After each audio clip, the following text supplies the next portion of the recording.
You've probably heard by now. If you haven't, I'll tell you about the prank call to Scott Walker from a leftist journalist, an obscure, wacko, extreme leftist publication. A journalist pretended to be David Koch. Now, I know David Koch. Little disclosure here, I know David Koch. I know his brother Charles Koch. The so-called evil Koch brothers are nothing of the sort. They are, as is typical, the exact opposite of the way the Democrats and the media portray them. They're just like any other people. They have organizations that are designed to influence and shape the country in ways they believe in. They happen to be constitutionalists. They happen to be conservatives. They happen to have a strict moral code, and they're very concerned about what's happening in the country, and they have organizations that defend and protect their beliefs as they relate to the founding of the country, pure and simple. They come from the Koch petrochemical and oil family from Wichita, Kansas. Charles Koch still lives there. David Koch lives in New York. David Koch is the man who bought Jacqueline Onassis's apartment on Fifth Avenue after she died, and it was put up for sale. He has since sold it and moved to another place in town. But I've met them at charitable events. I've met them at prostate cancer charitable events. I've met them at a number of charitable events. And they are, as is typical of people who are not in line with the American left, they are maligned in ways that in no way close approach who these two men are and their families. Now, you've probably heard by now that this prank call from a journalist at a fringe extremist leftist little rag newspaper pretended to be David Koch, who is referred to as a fat cat conservative donor.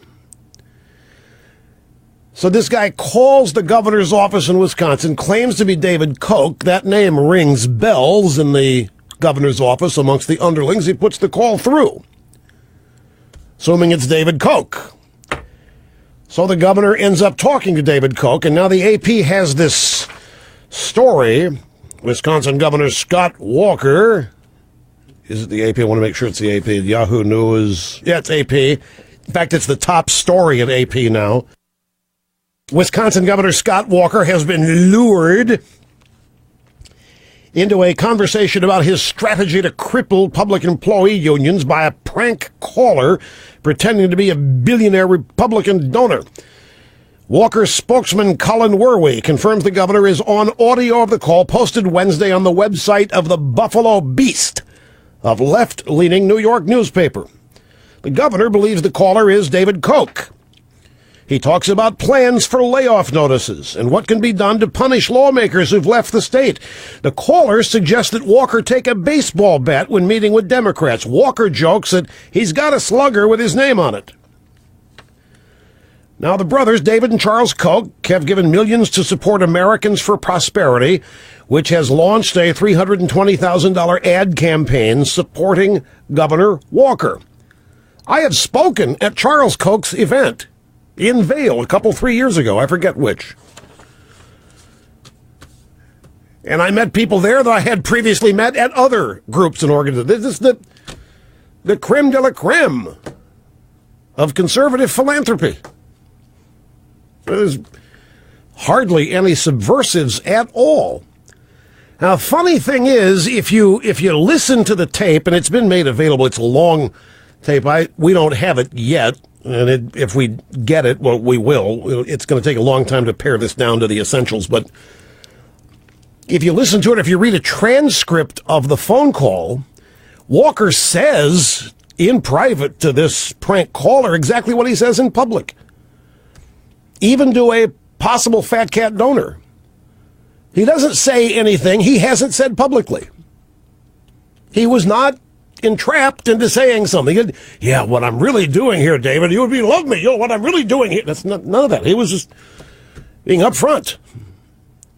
I guess that's shocking to the left and the Democrats and their media minions, is that there's not something surreptitious going on here. It is just it's a typical, this is a journalist. Well, if you're going to talk about the ethics of posing as somebody else, then you're going to have to indict 60 Minutes. I mean, that's how 60 Minutes put themselves on the map.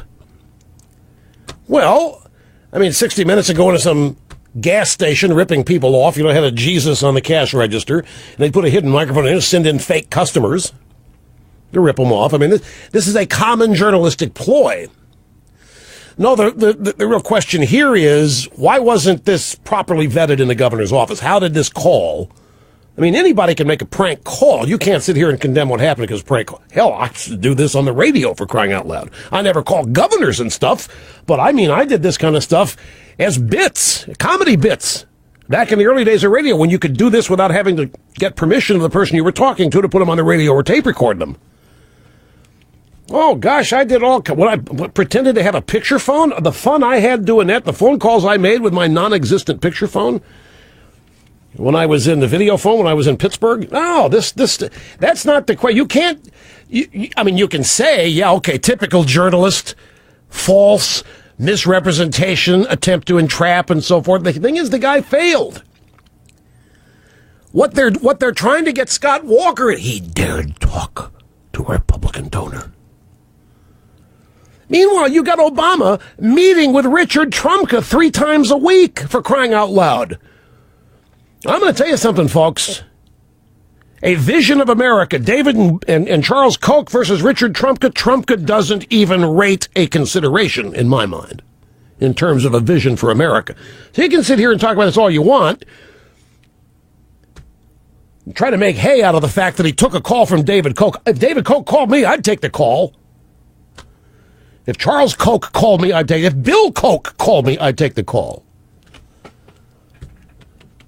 Hell, if Freddie Koch called me, Freddie Koch, their brother, lives over there, and if Freddie Koch called me, I'd take the call. And nothing wrong with the Kochs, they're great people. For crying out loud, I'd much rather spend time with them than Richard Trumka. I'd much rather go to a conference about what's wrong with America with those guys than I would with Richard Trumka, who's meeting with Obama. For crying out loud, we've got some people trying to subvert capitalism.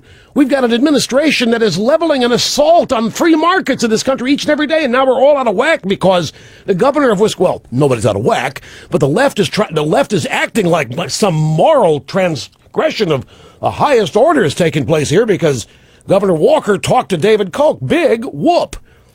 Be no different than if, let's see, take a donor. Doesn't matter, pick a name. George Soros, for crying out loud, calls all these leftists and they take a call for you. Think there'd be an accompanying story rooted in controversy over it? I mean, this is. I think it's a sign of just they've got nothing to hold on. They got nothing of substance on their side to promote their case. This is typical of the left, trying to discredit and impugn the people who oppose them. Don't argue with them on the merits. Don't, by any stretch, in fact, go so far as to leave the state and then fake a call, pretend to be somebody you're not, hoping that the governor steps in a pile of it. We've heard so much more about the Koch brothers in the mainstream media than we've ever heard about George Soros. And compare how little they do compared to Soros. They don't, I mean, the Koch brothers, I don't think they've, well, I know they, who funded Media Matters?